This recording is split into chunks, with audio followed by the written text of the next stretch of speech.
তোমাদের জাতির পিতা হযরত ইব্রাহিম আলাইহিস সালাম। কোরআনের আয়াতকে বাদ দিয়ে জোর করে যারা জাতির পিতা দাঁড় করিয়েছিলেন, একটা আওয়াজ দাঁড়িয়ে নেই, সব মিশে গেছে। এমনকি এক্সপ্রেসওয়ের নাম পর্যন্ত জনগণ এখন পাল্টিয়ে দিয়েছে জাতির পিতা ইব্রাহিম আলাইহিস সালাম এক্সপ্রেসওয়ে।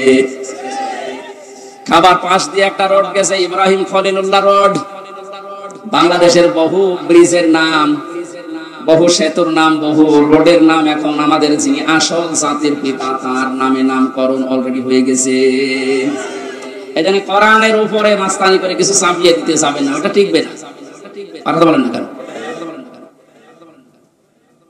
কোরআনে সূরা হজের ভেতরে আল্লাহ মূর্তির বিরুদ্ধে কথা বলেছিলেন, মিথ্যা কথা থেকে বেঁচে থাকবা আর মূর্তি পূজা থেকে বেঁচে থাকবা। অথচ সেইটা জাতির উপরে মুশরিকদের কথা মতো অনেকেই চাপিয়ে দিয়ে মনে করেছিল অমর হয়ে যাবে।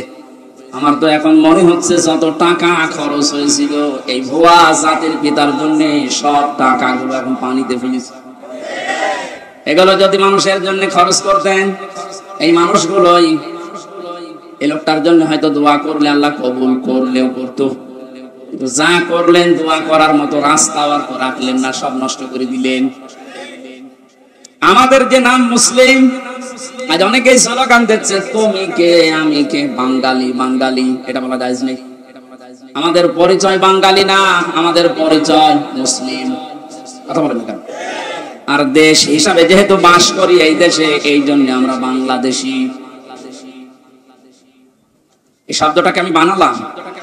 কোরআনে কারিমে আল্লাহ যে আয়াতের মাঝের অংশে জানিয়েছেন হুয়া সাম্মাকুমুল মুসলিমিন, এই যে হুয়া এর ফাইল বা কর্তা হযরত ইব্রাহিম নবী, আমাদের যিনি জাতির পিতা, তিনি আমাদের নাম দিয়েছেন যে তোমরা মুসলিম জাতি হিসাবে তোমাদের নাম আমি মুসলমান, এটা রাখলাম। বলেন সুবহানাল্লাহ। আমার ভাইরা, এখান থেকে যে মাসলাটা বের হয়, মা বোনেরা যারা বিভিন্ন জায়গায় বসে শুনতেছেন, আপনারও এখানে একটা দায়িত্ব বের হয়।